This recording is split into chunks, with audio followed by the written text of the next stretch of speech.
Welcome to Soccer Morning on NASN. Here's your host, Jason Davis. Good morning, everybody. Happy Wednesday. Jason Davis here with you on Soccer Morning, North American Soccer Network, NASN.TV.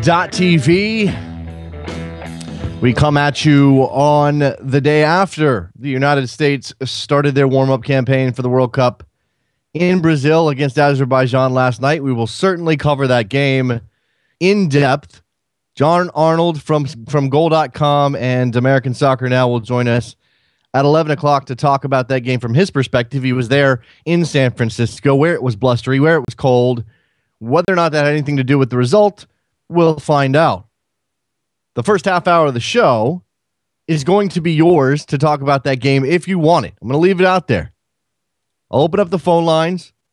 If you want to talk about whether or not you're confident at all about the United States heading into Brazil in 19 days' time, whether that game did anything to change your perception of what this team can do at the World Cup, I want to know about it. I want to hear it. Bring it. Let's go. Now, there's other stuff to talk about. Tom Marshall, Mexico World Cup on Twitter. He'll join us in half an hour to talk about Mexico's warm-up match against Israel tonight at the Estadio Azteca. Miguel Herrera getting his team ready. Looks like a fun-loving bunch. You see it on Twitter, pictures all over all those guys, lots of selfies, team selfies. We need to figure out one word that describes a team selfie. Soccer selfies are fun. Gotta share that. And the thing I mentioned yesterday, which I'm going to ask Tom about because I am very curious about this. Apparently, they're going to use this game as a sort of send-off match for Cuauhtemoc Blanco. They're going to play him for 20 minutes in front of the Estadio Azteca crowd. And I'm sure it'll be a great moment for Blanco. It'll be a great moment for the crowd. But is it really the way you want to go when you're trying to get things together for a World Cup, especially after the qualification campaign that Mexico had? Vince in Toronto. Oh, hey, Jason. Oh, hey, Vince. Or rather, oh, hey, the award-winning Jason Davis. Oh, appreciate that, man. Yes, I did win an award, the Editor's Choice Award at World Soccer Talk for Best Podcast Presenter. So thank you to those people over there, the editors of World Soccer Talk, for honoring me with said award. I lost the popular vote to James Richardson, I think. But I did win the Editor's Choice. Oh, no, I'm sorry. Did I get this wrong? What did I win? I forget, Vince. It's already out of my head. I had stuff to worry about yesterday. Did I win? It's all right, Jason. Did I win the presenter award and the show win? The show won. That's what I meant. Not me, of course. The show won. The show won Editor's Choice, but finished third behind Football Weekly and Men in Blazers. So there you go. The show won a podcast award, Editor's Choice. I finished second place in the popular vote to James Richardson in podcast presenter. So I didn't win anything personally. The show won an award, which is great. I love it. Vince, go ahead. No, don't worry, Jason. You're number 2 on the polls, but you're number 1 in our hearts. Oh, I appreciate that, man. I appreciate that. Jason, having had a good night's sleep to digest the result and everything. First off, you can't really look at this game and analyze it too much. And I don't know if you can really say that about the Turkey game either, simply because these teams don't really have much to play for. The Nigeria game is something that I would be more interested in, simply because that's another team that's also going to the World Cup and will be looking perhaps to press the advantage, because I'm guessing Stephen Keshi is going to want to see his team and see what they can do, rather than maybe Tarim with Turkey saying just go out there and give them a good game. Yeah.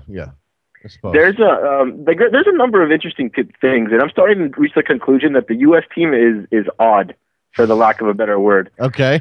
Klinsmann likes putting his pieces in places where maybe those pieces shouldn't be going. And I mean, it's an interesting thing, because you got a central midfielder, Michael Bradley, who, in my opinion, he's turning into the poor man's Vidal or Toure, and that's a total compliment, because those two are the two best midfielders in the world. Yes. And Bradley plays a lot like that. He's all over the place. He's making plays. He gets more dangerous as he gets closer to goal, but he's also very good, in front of the defense. I feel a bit maybe that this diamond, while it worked against Mexico, and let's remember that was a team that had 3 in the midfield and was playing with 5 in the back. Yes. That's a very different from a team with 4, and especially a team like Azerbaijan who is going to bunker down. How this is going to play out against Turkey or Nigeria, who will probably be more organized in the midfield and attack more. Maybe Bradley's freed up a bit, but I've always liked Bradley better, especially when he's with Toronto FC, playing further back in front of the defense and starting the play-outs, because he's able to run around more, get a feel for more of the midfield, especially when he's behind the halfway line, rather than forcing him to play up almost as a number 10. And then, speaking of a number 10, you got Disku, who came in and made a difference. What was interesting is he was brought in for Bedoya, so he was put out on the wing. Disku isn't a winger. He doesn't have that pace, so that I think he can cross a good ball in, but that's not his game. So you could see him kind of drifting in more centrally, leaving Yedlin to kind of become the man going up and down, almost as a wing back. Yeah. And we saw Yedlin, he was wearing the number 2. I think he thought he was Dempsey, because I think he tried to get a header from a center forward position at one point. But that's a bit off topic. No, I'm with you. All of these observations fall along the same lines of mine. Look, I think it's easy. This is what I'm seeing. It's easy to be overly negative about that game because they didn't play well for large stretches of it. I think that it's important to consider the context of that game coming out of coming out of a stretch of intense camp, going into a game in conditions that were not ideal and won't replicate anything that they'll see in Brazil. Blustery Candlestick Park is not a place you want to go if you're trying to get something close to what you're going to see in Brazil. Clearly, they missed Dempsey, and not just because he's a goal scorer, not just because he's an attacking presence, but because he is a player who looks to combine, to drift off of that lead striker and combine, and that's not Chris Wondolowski's game. And I think that a lot of these things, again, it's not that they played well or that we shouldn't feel a little worried about what's going to happen in Brazil, but it's easy to be negative. It's harder to sort of look at individually what's happening on the field and maybe pick out where there are real concerns versus this sort of overall, well, they sucked kind of attitude. Yeah, no, I mean, anytime, a team doesn't put in a good showing against, perceived weaker opponents, there's always going to be questions. And I mean, Azerbaijan isn't a pushover, though. This is a team that didn't win many games in qualifying, but they gave Portugal and Russia and Israel hard times during their qualification groups. And, it wasn't that bad of a performance. The U.S. was creating chances. Their problem mainly was the fact that, this was a team that was sitting deep. So a lot of their chances, had problems finish. Wando had 2 chances where you could argue he should have finished one of them, but he didn't. And so, and that point of frustration with the team, perhaps, getting those early chances, and then they went on a dry spell for probably the rest of the half. Yeah. And then, the substitutions, I mentioned it yesterday when I called in about the inverted fullbacks and Klinsmann's obsession with flipping everything, which, didn't work out. And I get, Fabian Johnson's been great at right back for Hoffenheim, but his bread and butter for the U.S. was playing on the left. I'm less concerned about Fabian Johnson, just to stop you for a second, Vince, because I thought he was fine. I thought he was relatively good. My concern was that because he locked Fabian Johnson into that right back spot, when he brought Timmy Chandler on in a left back spot, which did not work out at all. Yeah, no, that's my point. I mean, Fabian Johnson is great on the right, but I think he'd be great on the left too. And then you have 2 right backs in Chandler and Yedlin who do not play a left back, specifically in Yedlin's case. So what's the point of having those 2 right backs if you just stick another guy on the right? I mean, I thought about this as I was working up a piece on the back line for ESPN FC that should be out later today. It seemed to me that Klinsmann had a rotation in mind. He wanted to see certain guys for a certain amount of time. I mean, he obviously started with Johnson as a right back and DeMarcus Beasley as a left back. And whatever you think about DeMarcus Beasley, and certainly his defensive capabilities are in question, that makes more sense. I mean, that makes some sense. When he then substituted later on in the game, it's almost like he wanted to make sure that he was going to get DeAndre Yedlin in on the right for a half an hour, which meant, because he started with Johnson on the right, substituting for Fabian Johnson, and that meant getting Timmy Chandler into the game on the other side because of Chandler and Yedlin. Timmy Chandler's slightly more suited to be flipped, if you know what I'm saying. Yeah, I know. He's played on the left before for the U.S., and he is confident on the ball. I mean, like, I like Jermaine Jones. I thought he had a good game, and I liked when he had that big brother moment when Yedlin was getting hassled and he came up behind and won the ball back to the team.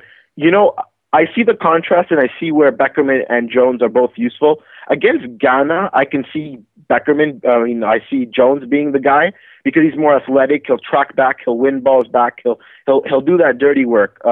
Beckerman's more suited for a more, he's more fixed in his position. Yes, right. Against Portugal, that could be useful because Portugal doesn't get their speed out of the midfield because, Jean Moutinho, Raul Morelos, they aren't fast guys. They get their speed off the wings with Nani and Cristiano Ronaldo. So Beckerman is more suited to handling a tempo of that game where he won't necessarily be the man to cover, the wingers and being able to distribute more with Bradley, roaming around. Right. I tend to agree. I think that it was interesting to watch. I got to go, Vince. Thanks for the phone call. It was interesting to watch Jermaine Jones because a lot of the questions I had, and I think a lot of people were like me, was whether or not he could be positionally disciplined enough to allow Michael Bradley to push forward and for the diamond to work with Jones at the base. What you saw was a sort of soulless, life force removed to Jermaine Jones. He was disciplined. He stayed where he was supposed to stay. He did the job he was supposed to do. But because Azerbaijan rarely got forward in any real sense, it gave him nothing to do for lots of that game. I mean, he made a couple of good interventions. He got forward a couple of times on sort of long runs, but he really didn't do a lot. He was less Jermaine Jones than we've seen in a while. Is that good or bad? Do you want a chained Jermaine Jones, or do you want to let that dog loose? 401, you're on the air. Hey, man, how's it going? It's Julian up in Rhode Island. Hey, Julian. Just a quick thought. I've come around a little bit to DeAndre Yedlin's inclusion on the squad, and I don't know, man. I think maybe he could sort of play a role that similar to Beasley's in 06, maybe in terms of just being like a spark who can get forward, and I don't know. Maybe that's being too hopeful, but I think he might be able to help. Well, I think you're most likely to see DeAndre Yedlin late in the game when his speed can be a major factor because while he is a talented player and has a bright future, the only thing that is really developed for DeAndre Yedlin is his speed. And that allows him to get forward in dangerous places, and he's not the best crosser of the ball. He's certainly not the best defender, so you're going to expose yourself there by starting him. No, certainly not. He's too raw for that.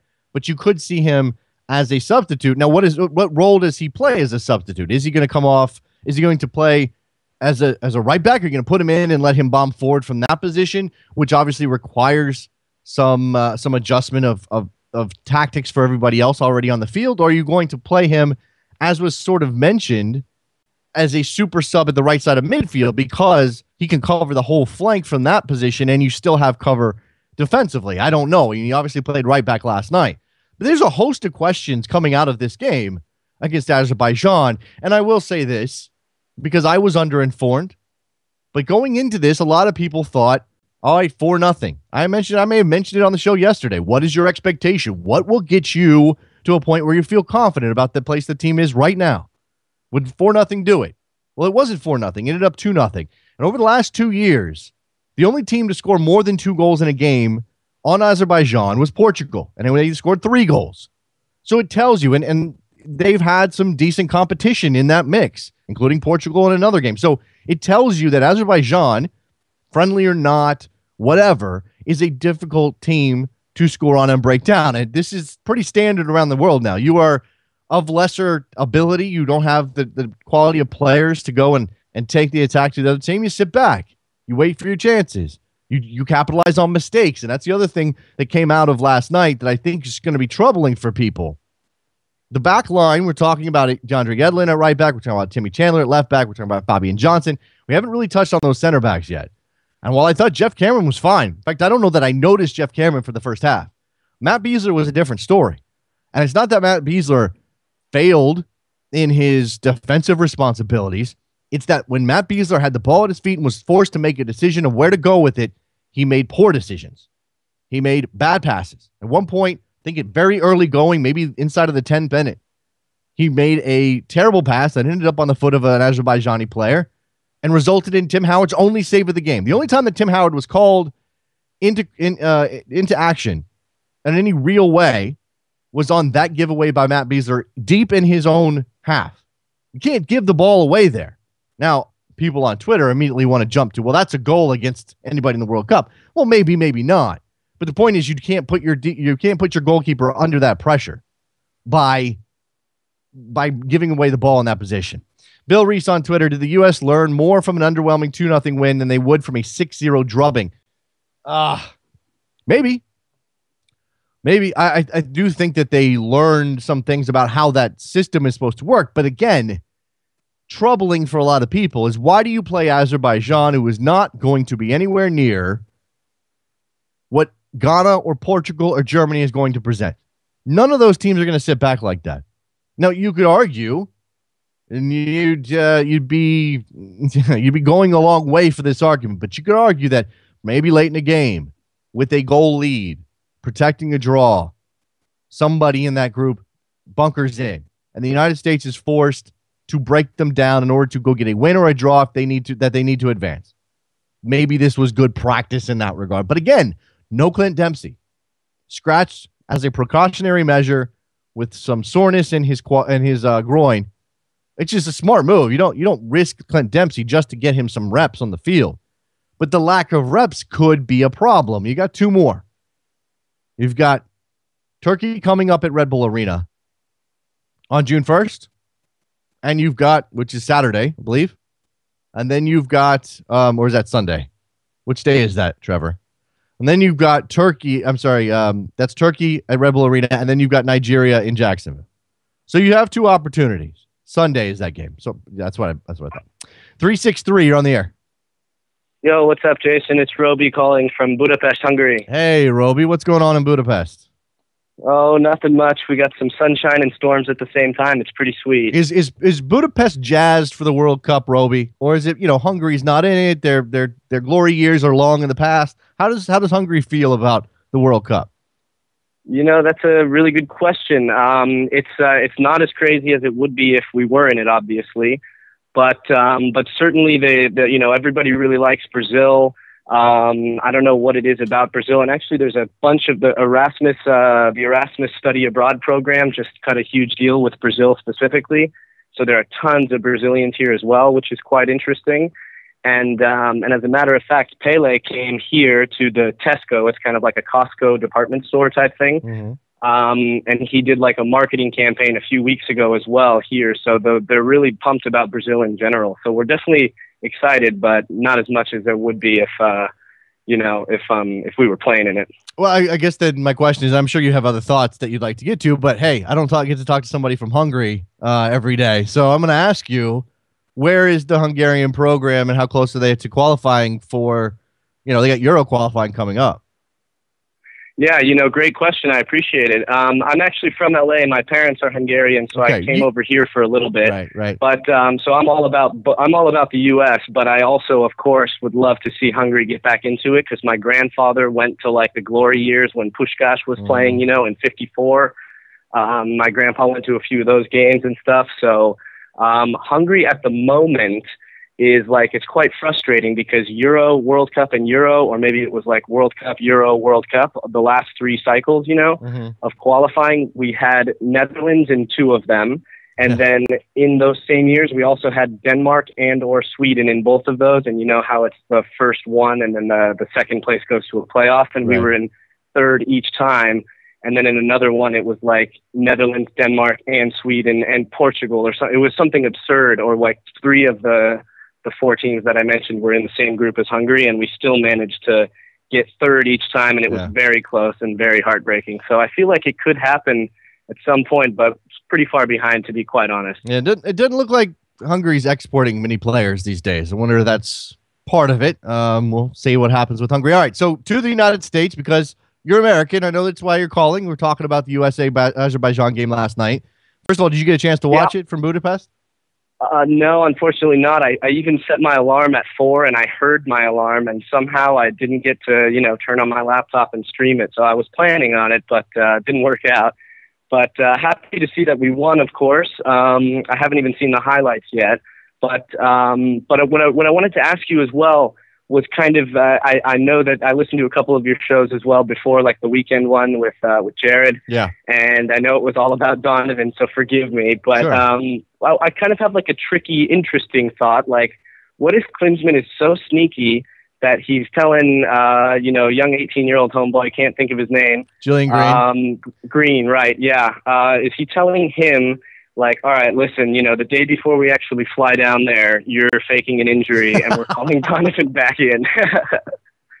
I love a conspiracy theory. That would be insane. I hope it happens. That would be amazing. Wouldn't that be so cool? From my perspective, sitting here in front of a microphone every day, writing about America, that would be the most amazing thing to ever happen. I don't think it's going to, but it would be amazing. Yeah. That's great. That's the best one I've heard yet. I've heard some conspiracy theories, but that's the best one I've heard yet. Love it. Great to hear. Great to hear. So anyway, but how did we do? I mean, I just started listening. I noticed that it was live. So I mean, was it good, or what's the deal? I think most people, if you took a poll of American fans today, most of them would tell you that it wasn't good, that they were underwhelmed, that they were frustrated, that it was disjointed, that there wasn't a lot of sharpness. We did a full recap last night on the Best Soccer Show, post-game, pregame, halftime, postgame. And during the postgame, I mean, to me, what happened, actually, this was evident to me through the first half of that game. It looked like a team that was tired, that was fatigued, that came in overtrained. And I think that Klinsmann's got a reputation for being a guy who wants to put his players through their paces in training.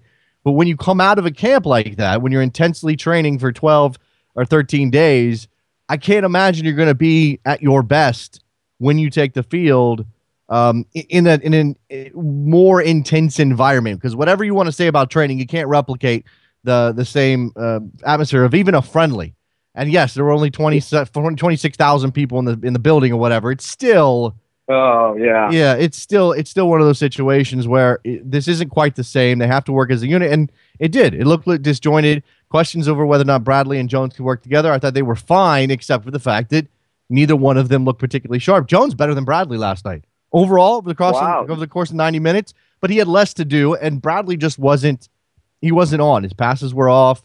A lot of miscommunication in terms of 1- and 2-touch passing and the attacking end. So some giveaways. They dominated the ball, as you would expect, but they didn't do a whole lot with it. Chris Wondolowski missed 2 golden chances, one off of a set piece, a wide open header that he put right at the goalkeeper, and the other one was a great save. So my God. And then Donnie this weekend, bro, did you see that? I'm sure you guys discussed that too. Oh yeah, it happened during your Best Soccer Show, right? Yes. Donovan beasts through and breaks the record twice or whatever. I mean, come on, Clinzy, what are you doing? Yeah, I appreciate the phone call from Hungary, man. Go watch the highlights, and then we can talk about this a little bit later. For sure, I will. One quick last thing. I'm donating to your thing. Everyone who's listening, donate $10. It's just a cheeseburger. Come on, guys. Wow, $10 cheeseburger? Damn. I don't know what's going on in Hungary.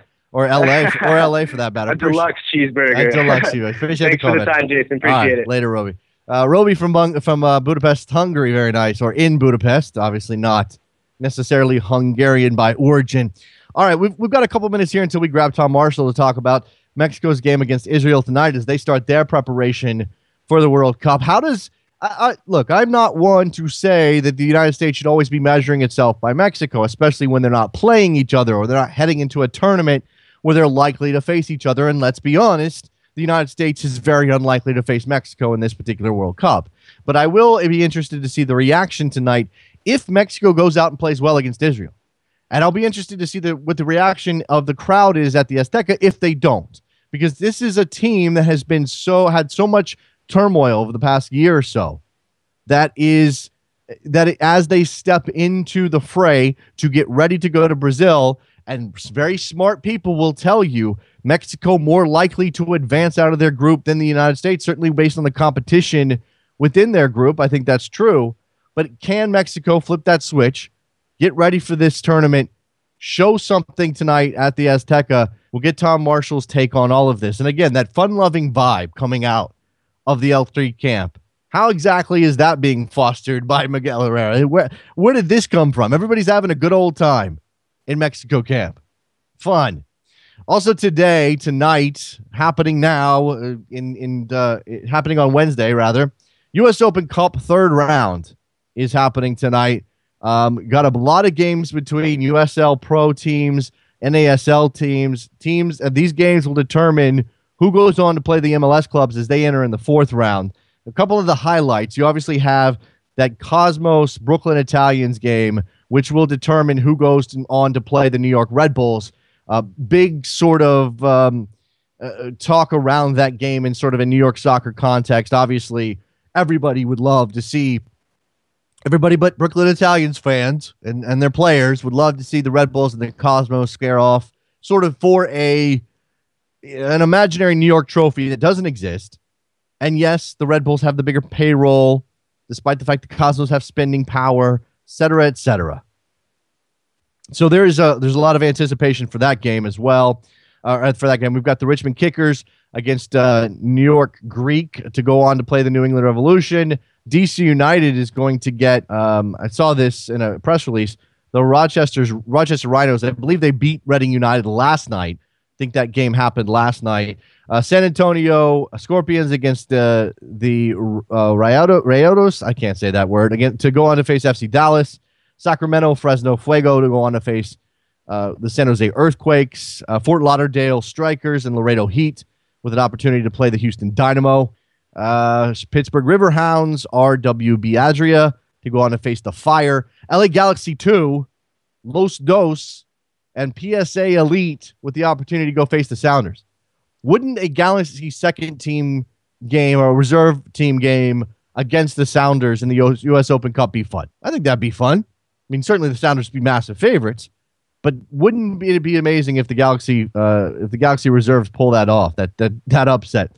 Meanwhile, the Galaxy senior squad, the first team, will either play Arizona United or Oklahoma City. If some of these games happened last night, I need to check up on these scores and make sure. Again, I think Rochester Rhinos beat Reading United last night, so I'm gonna have to go and check on these scores. Phone lines open. Well, no, let's go ahead and close those down because we're gonna grab Tom Marshall in just a minute. The other thing that's happening today, Champions League group draw for CONCACAF. It's coming up at 7 p.m. Eastern tonight. I think CONCACAF.com will be streaming it, so we'll be watching to see where the MLS teams end up, where the Mexican teams end up. And remember, Mexican teams, MLS teams, not going to end up in the same groups. No, that's the CONCACAF rule. You can't have these two teams from the two biggest countries in the region playing against each other in the group stage, if I remember correctly. All right. With that, let's take a break. Speaking of Mexico, we'll grab Tom Marshall, Mexico World Cup. We'll get his take on L3 as they go into a game against Israel, get their World Cup preparations underway. Soccer Morning, North American Soccer Network, NASN.TV. Support the show, soccermorning.com. Be right back. Fake knife, real ketchup.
Two, 1, 2, 3, 4. Welcome back to Soccer Morning on NASN with Jason Davis. Back on Soccer Morning, now joined by our friend Tom Marshall, Mexico World Cup on Twitter, the one of the best sources, one of a couple of the best sources for English language news coming out of Mexican football. Tom, how are you, sir? Not bad, Jason. Yeah, thanks for having me on. Thanks for coming on. This is Mexico gets their warm-up campaign underway this evening at Estadio Azteca against Israel. Let's start, before we get to the nuts and bolts of this game and what's on Herrera's checklist and certainly what kind of challenge Israel provides for Mexico. We got to talk about this happy-go-lucky, fun-time vibe coming out of this camp. Do you think this is manufactured, or are they really feeling the love in Mexico right now? Yeah, I mean, I think it seems that way. It's all smiles and fun times. I mean, every day it seems like the manager Miguel Herrera is taking a new selfie with the team in a different scenario, like with the president yesterday, and then in the Azteca and at training. So yeah, it seems like fun. I mean, the other day Chicharito was training in goal and Guillermo Ochoa was up front. So I mean, and tonight obviously this game against Israel, Cuauhtemoc Blanco's going to start the game. So yeah, we will certainly get to Blanco's return to the Mexican team, at least ephemeral as it will be in a couple of minutes. I don't want to be cynical about this. I mean, I certainly think it's possible that they are having a great time, that this is a new, fresh sort of start for Mexico in 2014 after everything that they went through just to make the World Cup last year.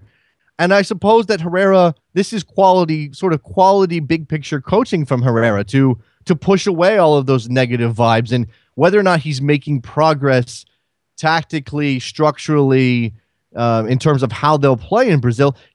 The team spirit is something that Mexico has long kind of struggled with. Why not work on that now? Yeah, no, it's open secret that in qualifying, there's problems with players, and Herrera is known not just with America, with other clubs for creating a really good atmosphere in the camp. And I honestly think that it's not ideal, the situation Mexico's in into this World Cup, considering how little time the managers had to kind of mould the team. But the massive thing for him, with where they're at now, is confidence. And I think that's what he's trying to just build confidence and get the team, friends, first of all, and then hoping that, through the friendly games, he can get a couple of decent wins, and then go into that first game with high on confidence, even it's just to try and kind of, paper over the cracks of, the obvious cracks that are within the team, and the uncertainties over the starting 11, and the fact that players don't know the system very well. I mean, at a minimum, I think he wants to have a group of players that are confident and kind of, happy going into the World Cup. I think that it's interesting. While the U.S. preparations have nothing to do with Mexico's and vice versa, we will always compare these two countries. They are the biggest nations in CONCACAF. They do rule the region, and they do have higher and higher hopes every time they go to the World Cup. And it's interesting, sort of the flip that's happened here in 2014, or at least as these camps get underway and as these warm-up friendlies come around and the World Cup gets closer.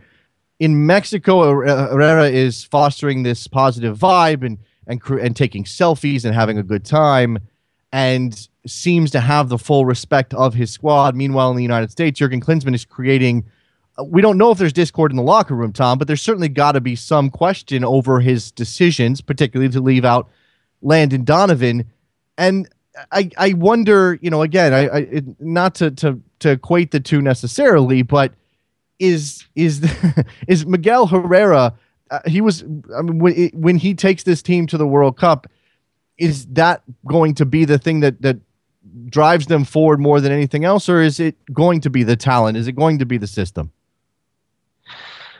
Yeah, I mean, it's difficult. I think it's a bit of everything. I mean, I honestly think that these warm-up games for Mexico, I mean, every World Cup nation, they're absolutely vital. But for Mexico, I mean, you just can't overestimate, how badly you need the team to just click into place and kind of show that they are ready for a World Cup, because in previous games they haven't shown that, and obviously 2013 was a disaster. But I mean, I think in terms of process, I think the US have done it a lot better than Mexico over the years, and you can see this, the steady rise over the last, 20, 30 years of the US, whereas Mexico has just been on the exactly same level, slightly higher sometimes, going slightly lower sometimes. But Mexico's a model of consistency. If you look at kind of win ratios every year, win ratios under each manager, and then obviously the last 5 World Cups, round of 16. I mean, it's I know it's, when you follow Mexico, it's like almost an emotional roller coaster of, you think, oh, the team's brilliant 1 minute and terrible the next. But if you look at the actual cold hard stats, Mexico are pretty consistent. And I think going into this World Cup, I think the expectations are, exactly the same as other world, the last few World Cups. I mean, I think it's going to be a struggle to get out of the group, and then if they get the round of 16, looks like it's going to come up against Mexico, going to come up against a top nation in Spain or Netherlands or even Chile, and then from there, you've got to look at this Mexico team player for player and think it's going to struggle against a big nation. We talked about it before, Tom. That 5th game is everything for Mexico, and that probably won't change until they get over that hump. Tonight, it is Israel at the Estadio Azteca. We'll get to Blanco in a minute, but what sort of challenge does Israel present for Mexico, and what does Herrera hope to get out of this game? Yeah, I mean, I think Israel did reasonably well in the game, I think, up against Portugal. So I think they're defensively pretty good. I mean, they only arrived last night. I'm not sure exactly how seriously they're taking it. I'm sure they're getting a decent amount of money for this game, and obviously they arrived last night to play at altitude in Mexico City's. Okay. All right. Sure. Why not? Yeah. I mean, there's actually a rumor. I'm not sure if it's confirmed, but that the equipment and the kits got stuck in Houston. So we'll see if they actually have the shirts ready by kickoff time. But yeah, I mean, it's very much a kind of a bit of a celebration, a party game. It's the farewell. The Estadio, the Azteca is likely to be full. Cuauhtemoc Blanco starting. In terms of like what he can learn from the game, honestly, I think it's limited. I don't think it's the most intelligent way of going about it. I mean, there's 360 minutes left between now and the World Cup. He's only had about 4 or 5 games, Herrera, to kind of get stuff going. So, and now they've got this game where, I don't know how much he can learn from it. I say that because, 6 of the players only got to camp on Sunday, and those are the León players who are set to play a key role, Giovanni Dos Santos and Hector Moreno. So, you've got some key players who aren't starting. None of those are starting. You've got Herrera's going to play. He's going to swap the goalkeepers around for the first 3 friendly games. And then in the 4th against Portugal in Boston, or near Boston, he's going to go with his number 1. So, I mean, you can see, I don't know, but you can imagine Jesus Corona starting tonight again, for example. I mean, I can't imagine that Herrera is going to learn an awful lot about Corona tonight. You know what I mean? So it's a bit of a strange game tonight, to be honest. Yeah, this seems very much like, as you said, a celebration, a sort of a practice run. We'll trot out the players in front of the big crowd, and since we're missing some key contributors, you obviously won't have any real sense of where Mexico stands coming out of this game. And you mentioned Cuauhtemoc Blanco is going to play in this game. I've seen that he may get as much as 15 or 20 minutes before Herrera pulls him off. This is obviously, let's honor a Mexican great. Again, sort of juxtaposed against the situation with Landon Donovan. It's interesting. I know Blanco's 41, so there's an age gap, but it's weird, Tom. I mean, I get it, and I'm happy for Blanco, as I've never really been a fan of his, but I'm happy for him to be feted this way, but it's still odd. Yeah, I mean, what can you say? It's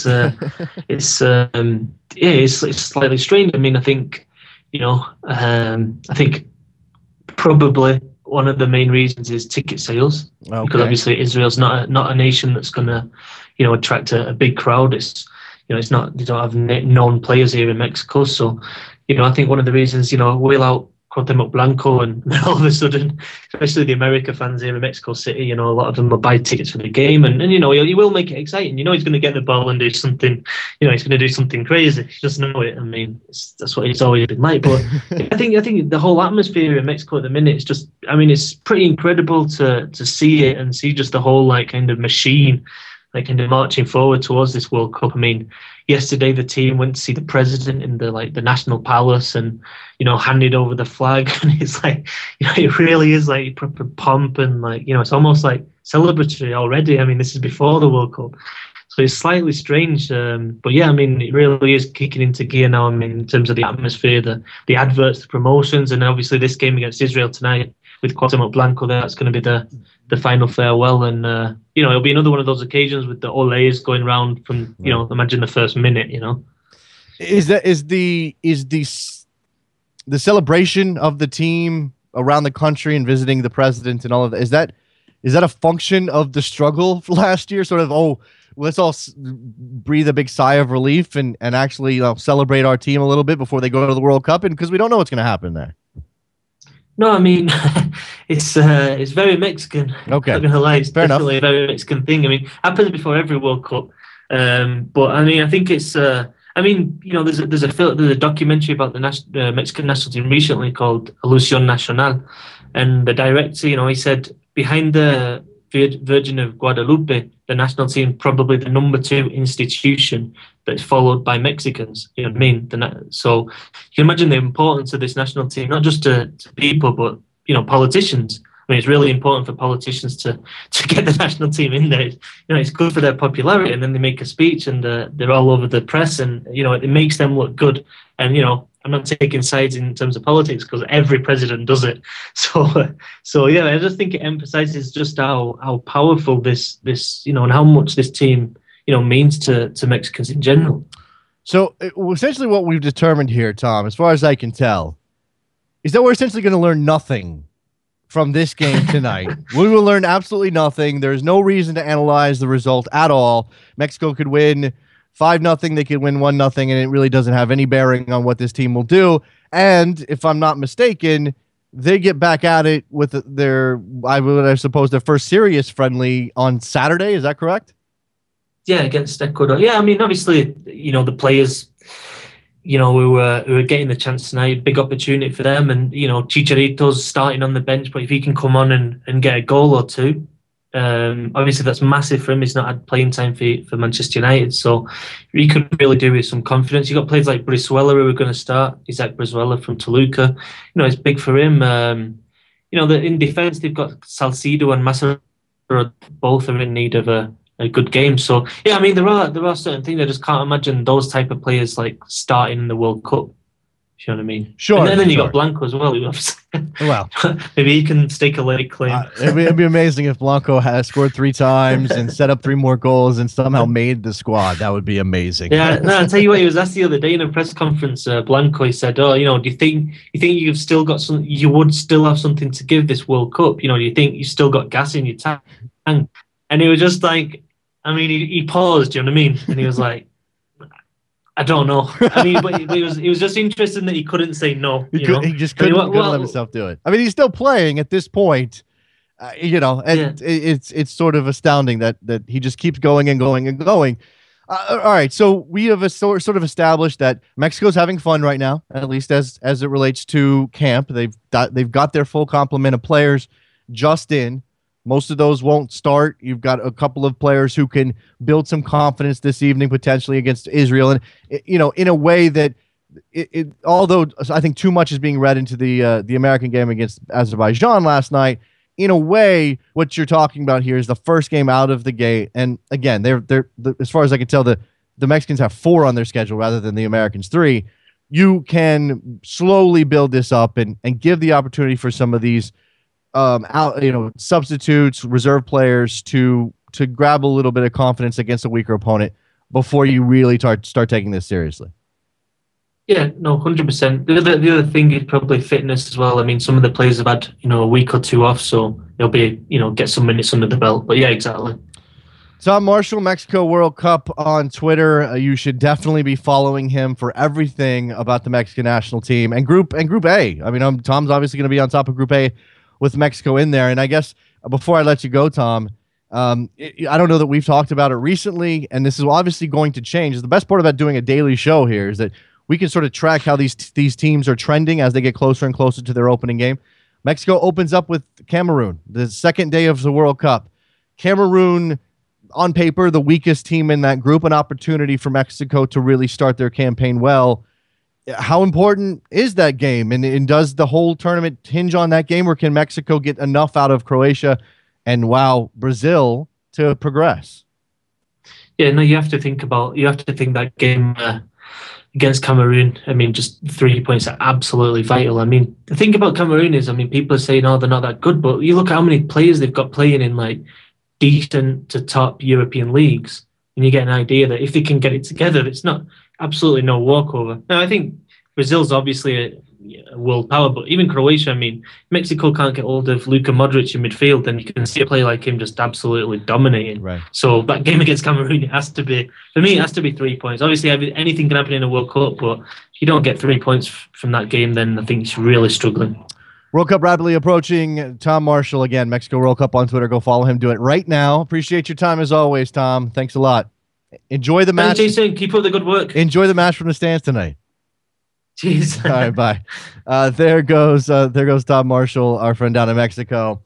He'll be at Estadio Azteca this evening to take in Mexico-Israel. It looks like that's going to be a spectacle of some type. I think that game's on ESPN2 this evening, by the way, for anybody who's looking to find it in English. It sounds like it's going to be a fun old time. Let's pretend it doesn't even matter. And, make the argument it certainly doesn't for Mexico. We're going to start Blanco. We're starting Blanco. Nothing needs to know. You don't need to know anything else. But they're going to start Blanco in that game to sort of put it in the proper perspective. Mexico's getting their World Cup preparations underway with a match that isn't going to tell us anything. Wake up tomorrow morning and go, okay, what was the score? Whatever it is. Doesn't mean a damn thing. Slightly less true about USA Azerbaijan.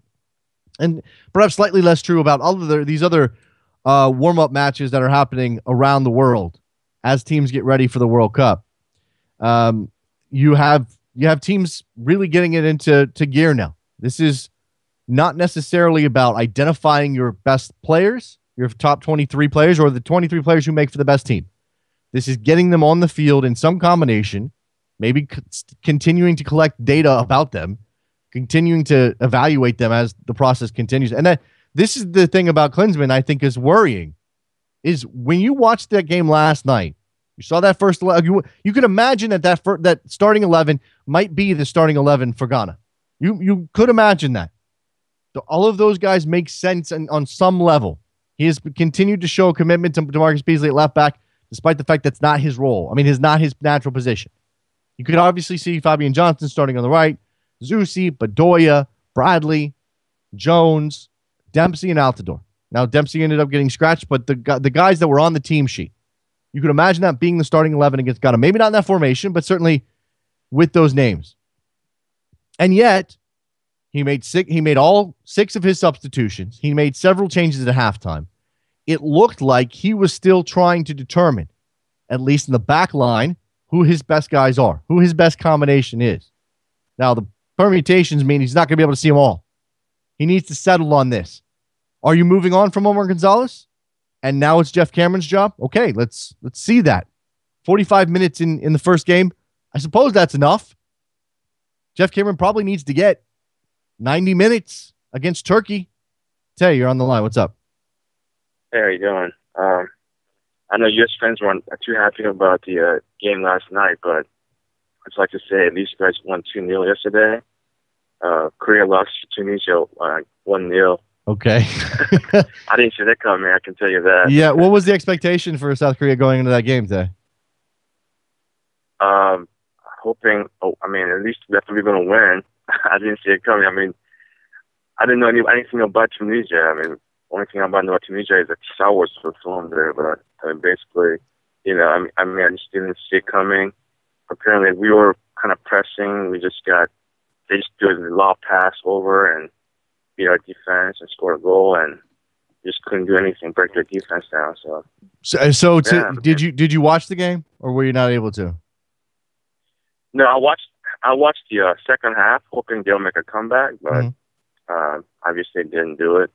It was disappointing. The national team coach was saying we didn't want to reveal all our tactics or something, whatever. But what kind of tactics do you need to beat Tunisia? Well, I'm being told that Tunisia is pretty solid. I don't know. I don't know Tunisia. Trevor knows Tunisia better than I do. He says Tunisia is pretty solid. So, look, I mean, if they played defensive football, if they sat back, that's obviously tough to break down, and that's the test. And I think that worries every time that happens. Every time a team bunkers in, and I'm not saying Tunisia did because I don't have evidence of that, but every time a team bunkers in and the other side has trouble breaking them down, fans get upset about that. We get worried about that. Oh, well, look, you can't break down a team that's sitting with 8 or 9 or 10 behind the ball, and if that happens in the World Cup, you're dead. You're dead in the water. I think the United States is unlikely to see what Azerbaijan did last night, which makes you question whether or not that was a worthwhile exercise. And again, I don't know if South Korea had the same problems or not, but that's going to be troubling. Tay, you got anything else, man? Yeah, I mean, interesting is we're going to play Ghana in a few days, so I'm going to watch that game closely. Ghana, first match. So I guess if you're going to decide to watch it, I guess you can kind of get a measure of where the Ghana is at. Yeah, certainly. We watch see what South Korea does against Ghana, and then as Tom Marshall just mentioned, thanks for the phone call, Tay. Tom Marshall just mentioned that Mexico plays Portugal in their final warm-up match. We'll be closely watching that game from a U.S. perspective. 214, you're on the air.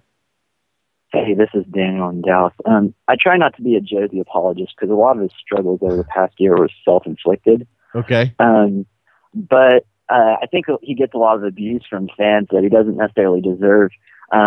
Last night, he was critical in holding the ball up, drawing fouls. I think he was our most fouled player.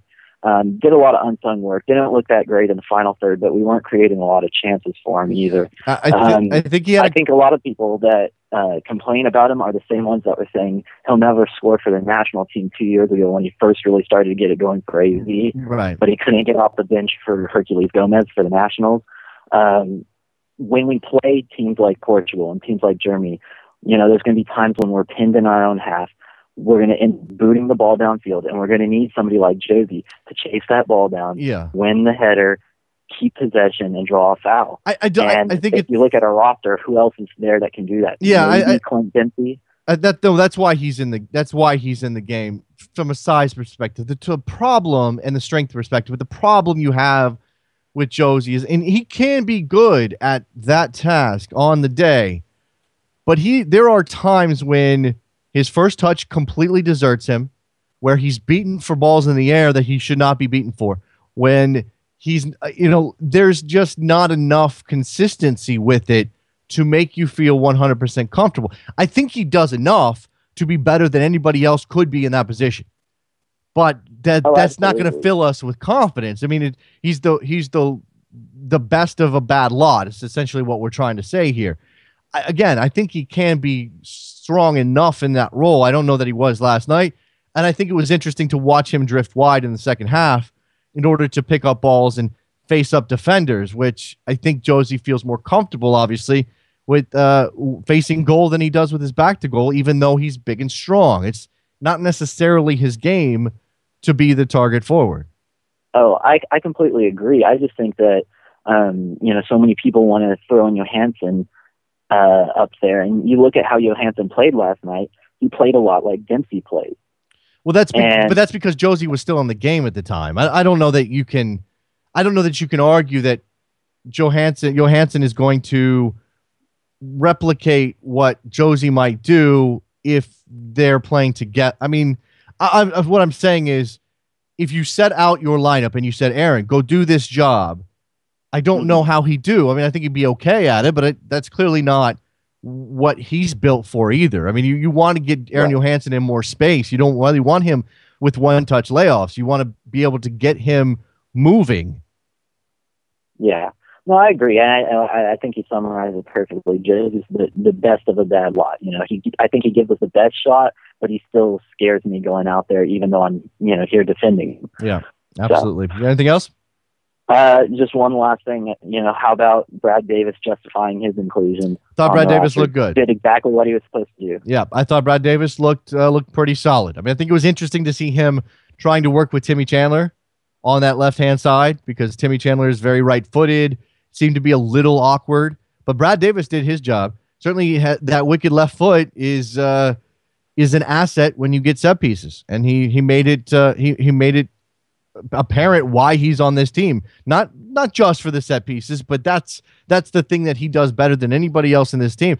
And sort of you watched until Davis came on, you watched the set pieces. Graham Zusi was taking most of them. Graham Zusi is hit or miss.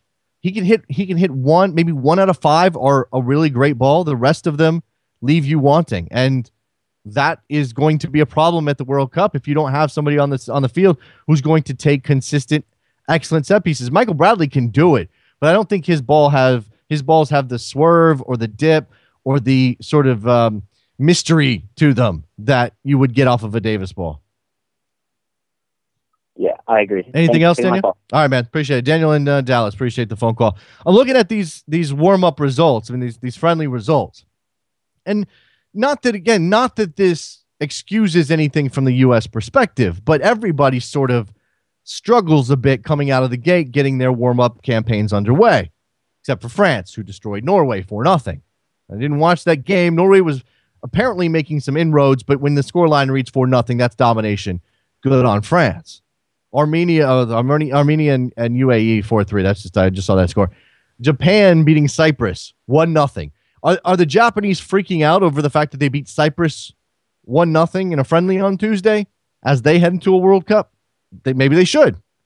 Maybe they should. I got any Japanese fans, any Japanese fans out there who want to fill me in on Japan's World Cup campaign getting underway or their warm-up campaign getting underway. We'll certainly talk about that. All right. Last couple minutes of the hour here at 11 o'clock. John Arnold from Goal.com, American Soccer Now, will join us to talk about that game, the USA Azerbaijan game. He was there in person. I'd love to hear what the thoughts from Jurgen Klinsmann and the players were, because whether or not they spun this into a positive or addressed some of the issues, it's going to be interesting to see. This is the first game post Jurgen Klinsmann throwing a badger a badger into the mix. I mean, a rabid badger into the team. I don't know. It's a terrible analogy, but you know where I'm going with this. He has brought chaos upon the team, at least when it comes to the exclusion of Landon Donovan and some of the choices that he made. How is this team reacting to what happened last night in San Francisco? How much was the wind a factor? How much did all of these environmental elements play into how they played? Will we see the same 11 against Ghana? Will we see this team get better over the course of the next 2 games against Turkey and against Nigeria? Hope so. Absolutely 100% hope so. All right. Last reminder here of the hour. I'll probably remind you again. Soccermorning.com. Please go help support the show. I think we're 22% towards our monthly goal. And if I'm not mistaken, today is the 28th of May. So we have today, we have tomorrow, we have 4 days, right? We have until Friday, Saturday. Let's get this done. Let's get this taken care of. Soccermorning.com, as our friend Roby in Budapest said, $10, price of a cheeseburger, expensive-ass cheeseburger for me in my little world. With the price of a cheeseburger, you can help support the show, keep us going. We need like 1,000 of you to do that. Well, not that many, but some people to step up here. All right, let's take a break. When we come back, we will grab John Arnold, and he will talk to us about USA Azerbaijan. Soccer Morning, North American Soccer Network, NASN.TV. Thanks again to Tom Marshall. We'll be right back.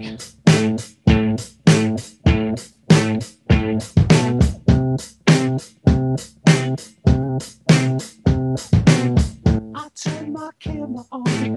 I cut my fingers on the way.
can't lie, y'all.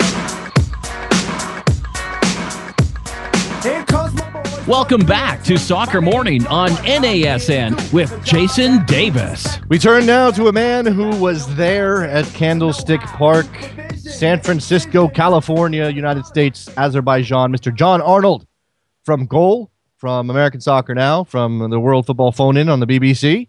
Hi, John. Hey, Jason, how's it going, man? It's going well. How are you the day after?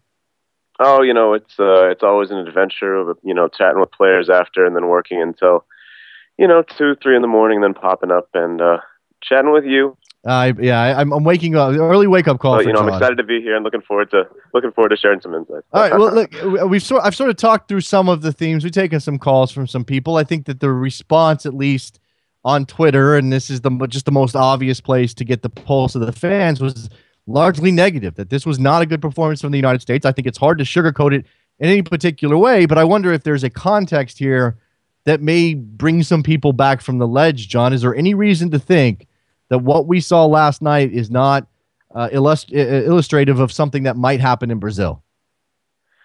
Well, I think talking to Jurgen Klinsmann, talking to Michael Bradley, talking to some of the other players around this team, they're kind of the mentality that, yes, we would have liked to go out there and run riot. We would have liked to score 5, or we would have liked to at least look impressive. But with that said, Michael Bradley said on a couple of different occasions, when we look back at 2014, no one is going to judge us based off of Azerbaijan or Turkey or Nigeria.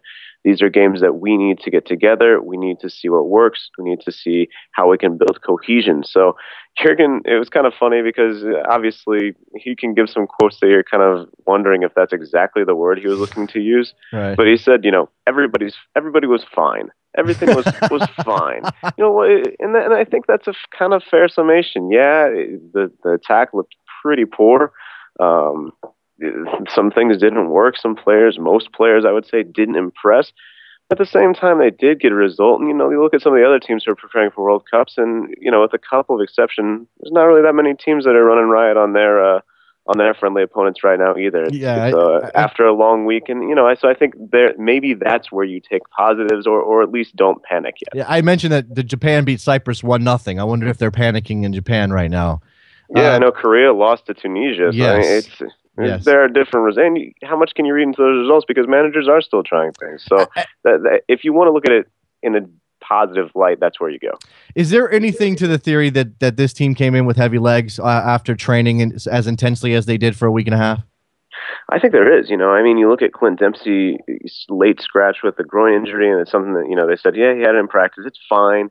He could have, gone, and we just decided to give him 2 days rest, and he's going to be good.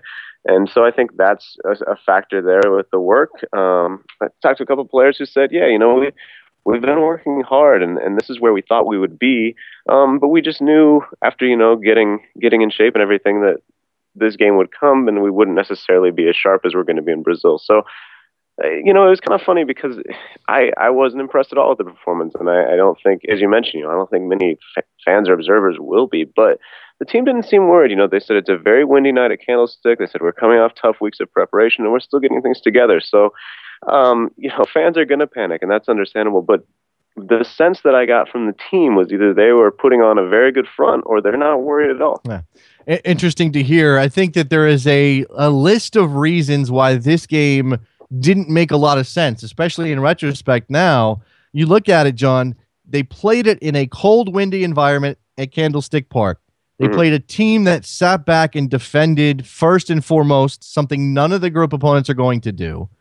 And it just did not seem as though this was a game that was built to prepare them for anything that's going to happen in Brazil, other than perhaps the idea that this was a confidence builder, provided you wax the floor with Azerbaijan, which they didn't do. No, they didn't. And, it's kind of funny because I spoke with Bertie Votes, during the week, and I, it was kind of a strange situation, but I straight up asked him, has Jurgen chatted with you about what he'd like to see you do tactically? Not that you're going to do it necessarily, not that you don't want to win the game, but has he? And he just started laughing, saying, no, that's impossible. I tweeted that out, and understandably, a lot of fans seemed skeptical. But I think after you see that performance, I mean, I don't think that's what Jurgen Klinsmann would have asked for Azerbaijan to do. They seem to be playing the way that they wanted to play. They were very defensive. And yeah, I'm not sure what you did learn from this game, but, there is something to be said for Bradley making the point that, this game won't make or break 2014. But there's also something to be said that we've been told that these build-up games are going to be important and that they're going to try and build cohesion and that players have a chance to win battles. So, yeah, I don't know what you take from this one, and it's an odd-seeming friendly. I think the other two make a lot more sense, and so maybe we'll see performances that make more sense in the United States. Now, one of the areas that is of most concern to fans, observers, analysts alike is the back line, the four players that will play ahead of Tim Howard. He set out a lineup that had Jeff Cameron at one of the center back positions, that had DeMarcus Beasley at left back, and had Fabian Johnson at right back. And I suppose that's a very possible back line that may trot out against Ghana on the 16th. In the aftermath of the game, because he did make substitutions and seven different players played in that back line over the course of the game, did Klinsmann address whether or not he's still evaluating that, or did he say, well, this is what I'm going with, and we just wanted to get time for everybody else? Where do they stand on that front?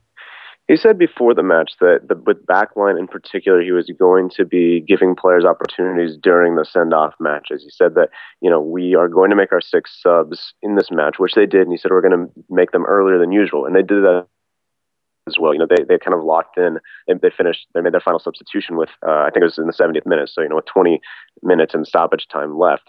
I think the back line is probably, just from what the one day of training that was open to the media and actually to the public, that seemed to be the back line they were working with. Now, with that said, I do think that he's leaving that competition open. But I would be surprised if we don't see Jeff Cameron and Matt Beasley paired at center back. And I think Fabian Johnson is pretty much locked back down the right back spot. I think it's Beasley or Chandler at left back. But you're going to try different things there. He brought on DeAndre Yedlin.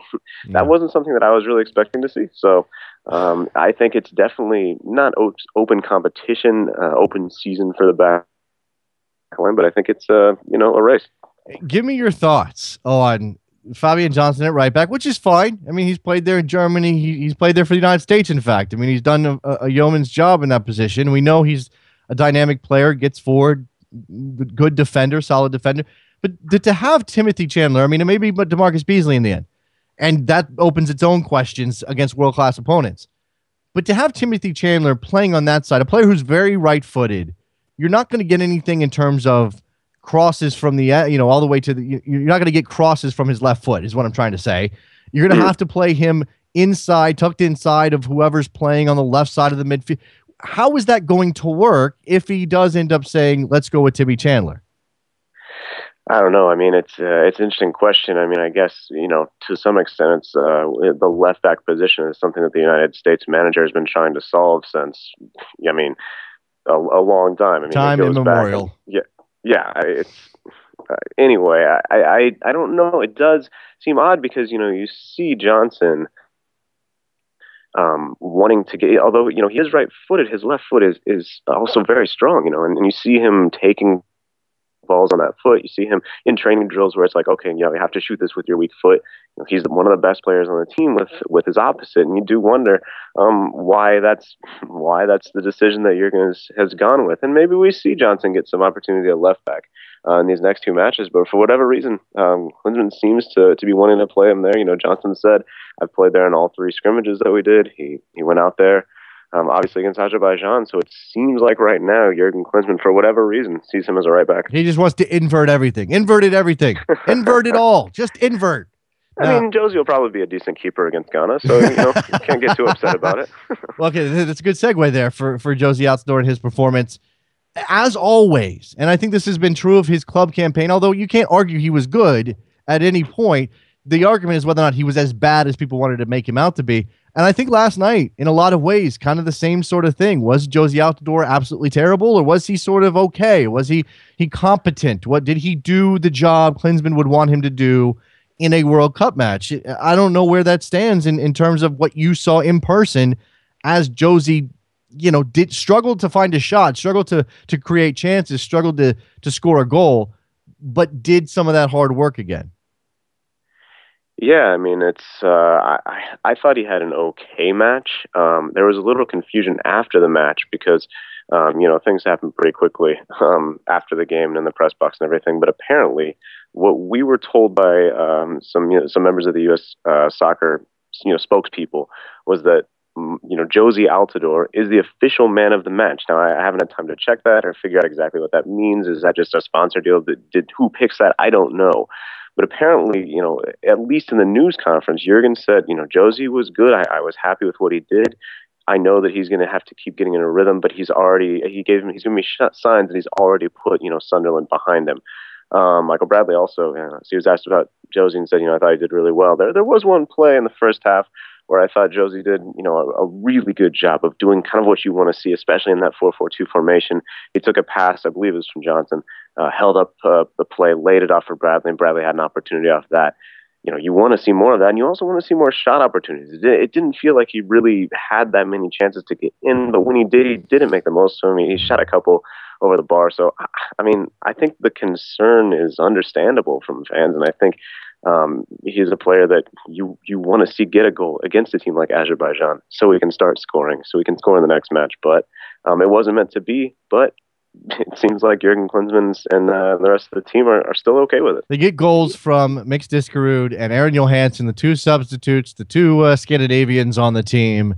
I imagine that those guys were both thrilled. I suppose it opens up some questions of their role moving forward. I don't know that anybody's going to argue that Mix Diskerud steps in over Clint Dempsey or over Michael Bradley and maybe push Michael Bradley back in the formation. I don't know what that might mean, but you could argue that Aaron Johansson has been playing well enough on the club level and has shown enough with the national team that you could argue it might be time. And I suppose that if he does take anybody's spot, it would be Josie Altidore. Is there any possibility in your mind that could happen?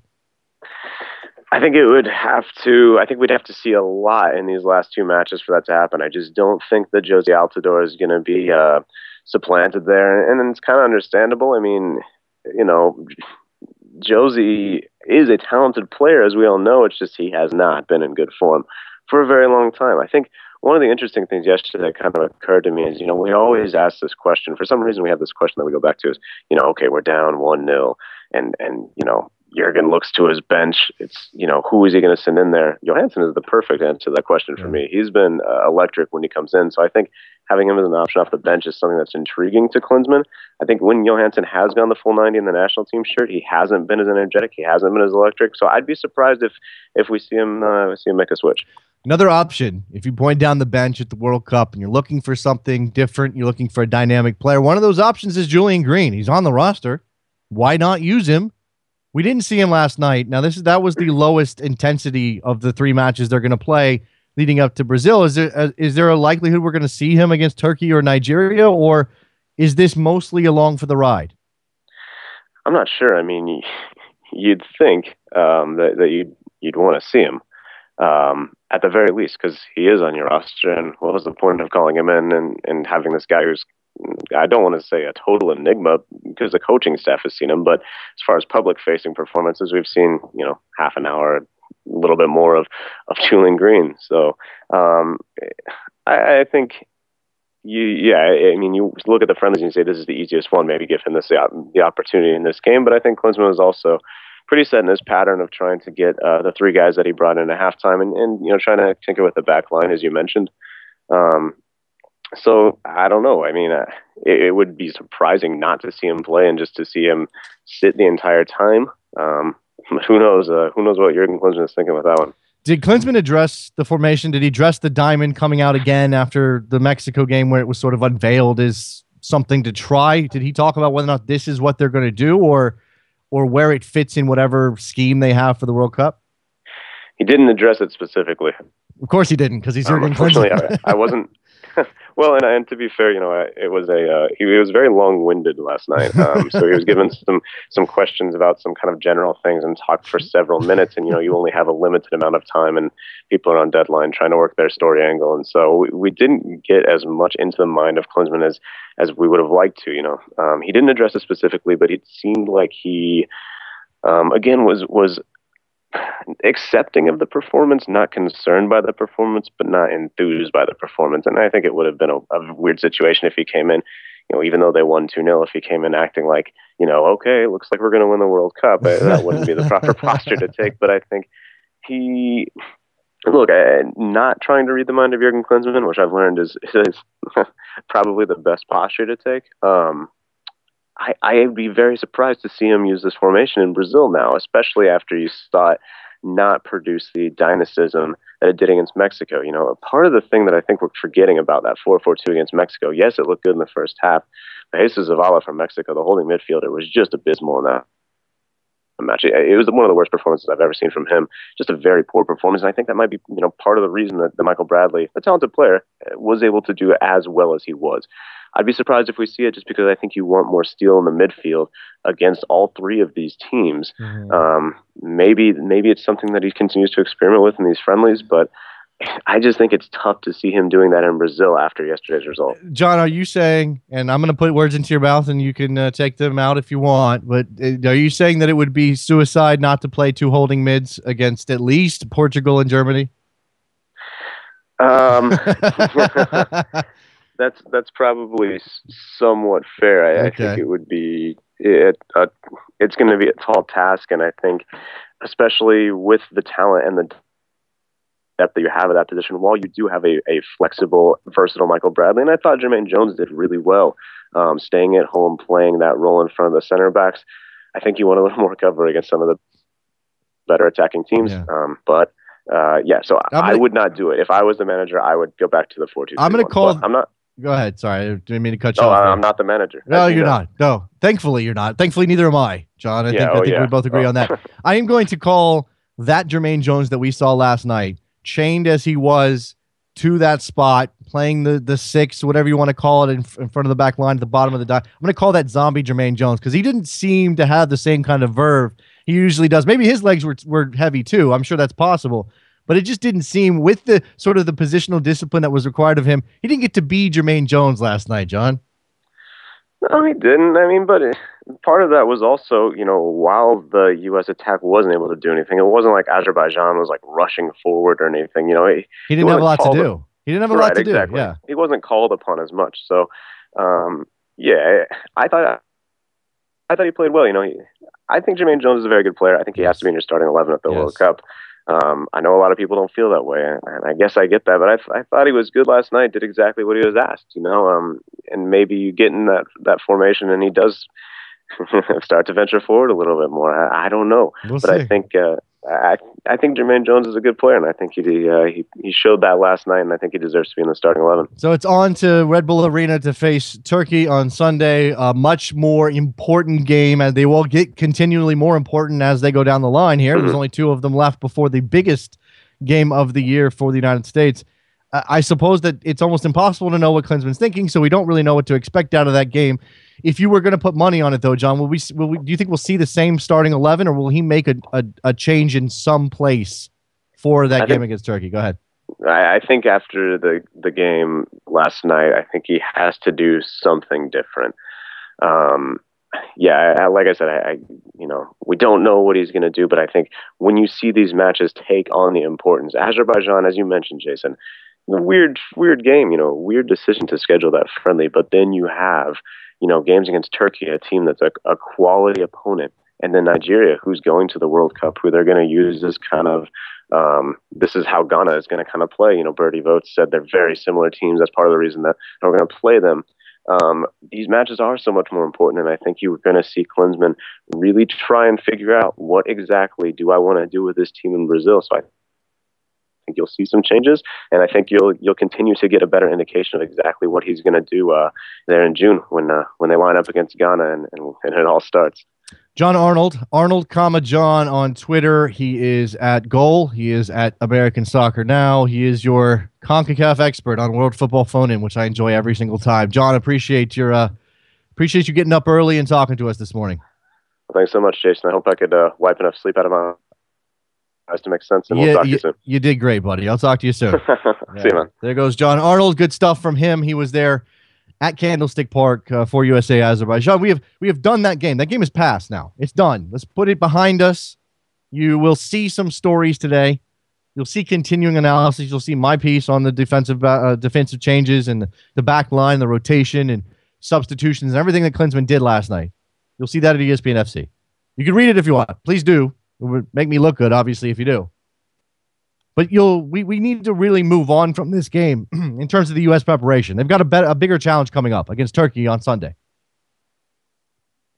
Klinsmann has to continue to have this team show progress for the confidence to be there. It doesn't necessarily mean if they lose to Turkey, doesn't mean they're going to go fail at the World Cup, but it won't make anybody feel better about their chances.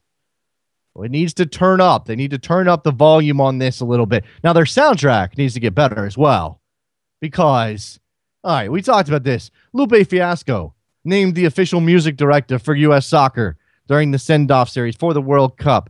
He's picking playlists for these games. I've got his USA Azerbaijan playlist in front of me. Hashtag USA v AZE Lupe Fiasco playlist. It's not good.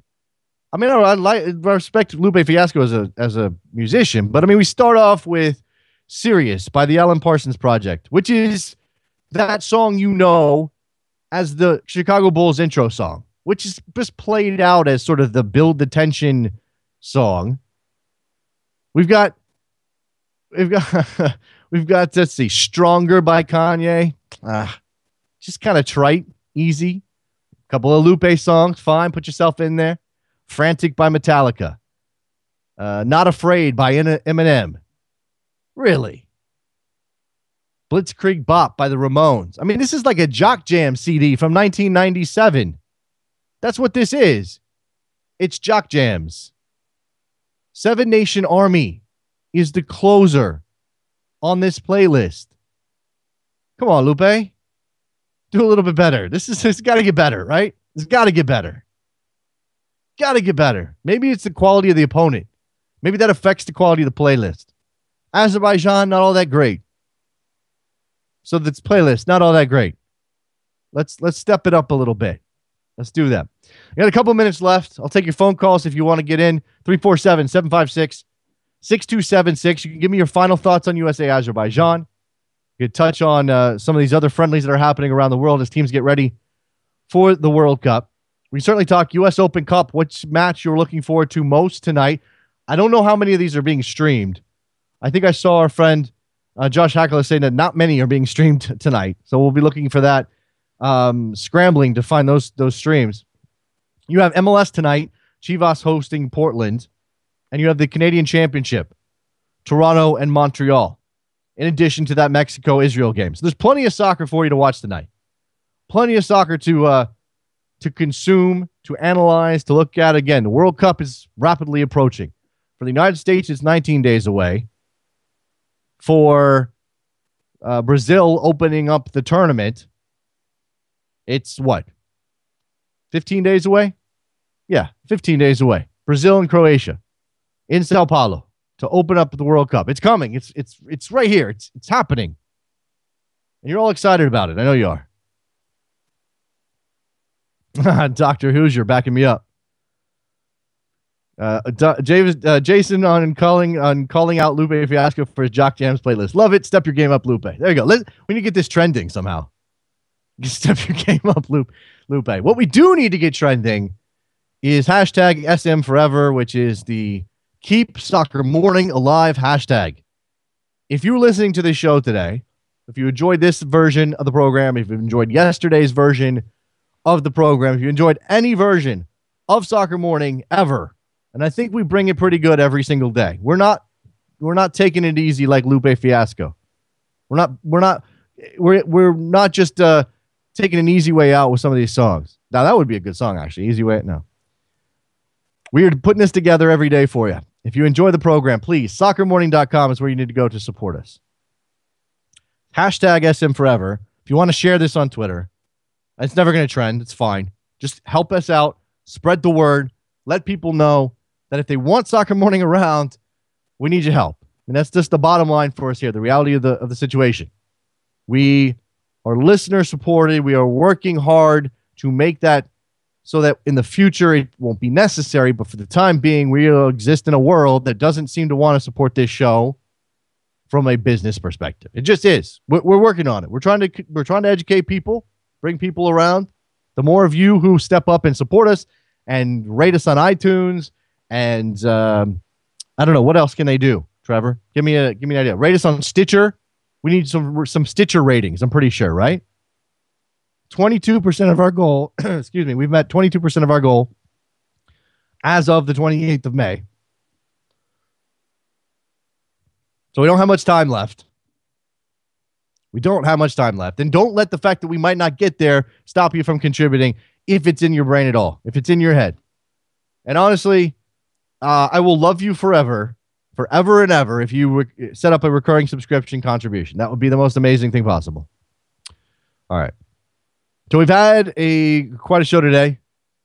Tom Marshall talking about Mexico. Fun-loving, happy-go-lucky. Let's all have a blast and take selfies, Mexico.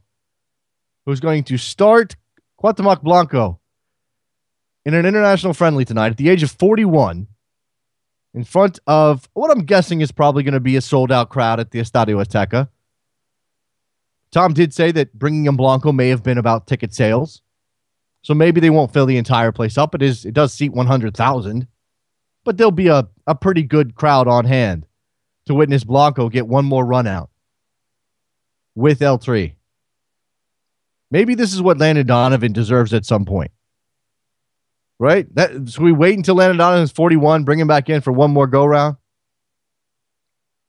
Still don't know if Landon Donovan's international career is over or not. He may never say it is. I don't think he'll retire internationally. But really, how do you bring him back in after this? Maybe you can. Maybe it's water under the bridge after the World Cup. You went and you did whatever you did without me. It's fine. I'll come back in. I'll help you play some friendlies this year. Get ready for the Gold Cup next year. Play in the Gold Cup next year again, maybe. Dominated the Gold Cup in 2013. Why not make a go of it in 2015? Why not? Landon Donovan back in the national team after the World Cup at the age of 33. All right.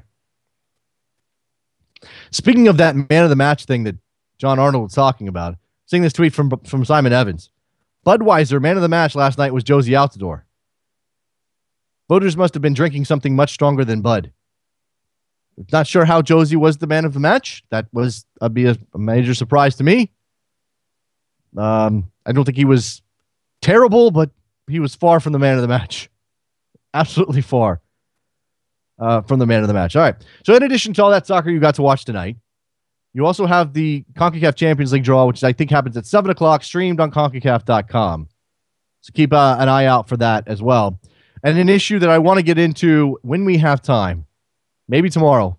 First of all, I'll tell you to go and read Wright Thompson's piece on Luis Suarez, in which he went to Uruguay in an attempt to determine the history of Luis Suarez and his violent temper, and go get to the bottom of a story about a headbutt to a ref when he was 15 years old. It's a fantastic read over at ESPN.com.